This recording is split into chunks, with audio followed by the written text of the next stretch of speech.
Aturan penyelenggara sistem elektronik atau PSE lingkup privat wajib mendaftar di Kementerian Komunikasi dan Informatika menimbulkan pro dan kontra. Warganet khawatir aturan itu mengancam privasi mereka sebagai pengguna platform digital. Sebelum dibahas lebih lanjut, penyelenggara sistem elektronik atau PSE adalah aplikasi atau platform digital seperti Google, Facebook dan kawan-kawan, TikTok dan juga Netflix. PSE diwajibkan daftar aplikasi atau platformnya ke pemerintah.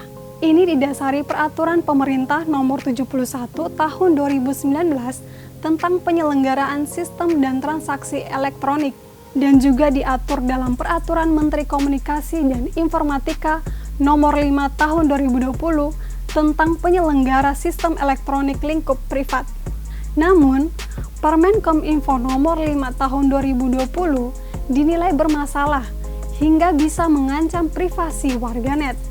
Pakar keamanan siber Teguh Aprianto mengatakan, setidaknya ada 3 pasal dalam Permen Kominfo tersebut yang bermasalah.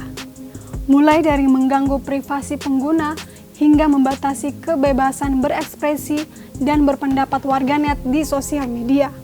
Sebab dalam aturan ini, data pribadi warganet pengguna PSE bisa diakses oleh pemerintah untuk kepentingan pengawasan penegakan hukum. Nah, dikhawatirkan data pribadi warganet yang mengkritik pemerintah di sosial media bisa diakses pemerintah untuk ditindak lebih lanjut. Apakah aturan PSE Kominfo ini bisa mengancam privasi warganet? Ini yang akan kita bahas di Quick Insight.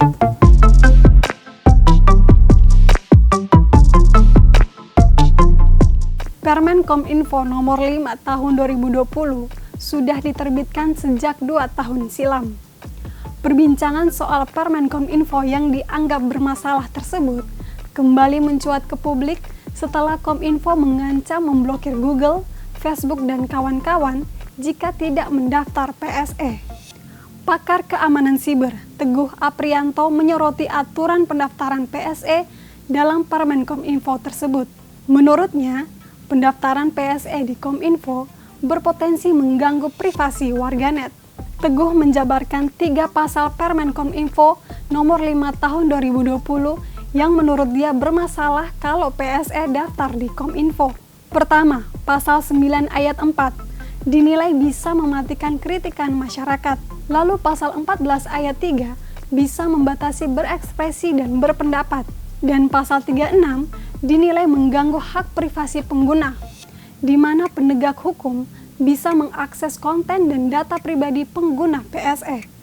Bahkan, Teguh menilai pasal 36 ini juga bisa dipakai untuk membatasi pergerakan orang-orang yang kontra pemerintah. Sementara itu, Direktur Jenderal Aplikasi Informatika Kominfo, Samuel Abrijani Pangerapan menanggapi soal pasal-pasal yang dianggap bermasalah. Kata Samuel, pemerintah akan mengakses sistem platform digital jika ada kejahatan yang dilakukan pihak perusahaan itu sendiri. Terkait konten, kata Samuel, Kominfo tidak sembarangan men-take down. Kalau ada konten yang mengganggu ketertiban umum dan membuat kehebohan di masyarakat, maka pihak Kominfo akan meminta platform digital untuk melakukan pemblokiran. Soal pendaftaran PSE, Samuel menerangkan, hal itu untuk pendataan, tidak untuk mengendalikan platform digital. Pendataan dimaksudkan agar pemerintah tahu platform digital apa saja yang beroperasi di Indonesia. Adapun tujuan lain pendaftaran PSE, yaitu mewujudkan penyelenggaraan sistem dan transaksi elektronik yang aman, terpercaya, dan bertanggung jawab, sehingga masyarakat menjadi lebih cerdas dan hati-hati melakukan transaksi elektronik. Aturan pendaftaran PSE ini juga didukung pengamat keamanan siber Alphonse Tanujaya. Menurut Alphonse, kebijakan ini membuat pemerintah dapat mengontrol dan mengawasi langsung PSE. Jika ditemukan aplikasi yang merugikan masyarakat, pemerintah bisa bertindak lebih cepat. Namanya aturan, harus ditegakkan dan ditaati. Perusahaan asing harus menghormati dan mematuhi aturan yang diterapkan suatu negara.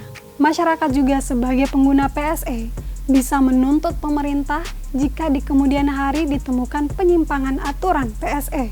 Kalau kita berkaca dari Uni Eropa, PSE di sana juga patuh kepada pemerintah, karena penegak hukumnya di sana tegas dan tak memandang bulu. Aturan sudah diterapkan, dan masyarakat harus ikut mengontrol aturan PSE tersebut, agar data pribadi tetap dijaga. Kalau menurut kalian, aturan daftar PSE perlu kita dukung atau meminta pemerintah mengkaji ulang pasal-pasalnya yang dinilai bermasalah? Tulis komentarnya di bawah ya, dan jangan lupa like, subscribe, dan share video ini.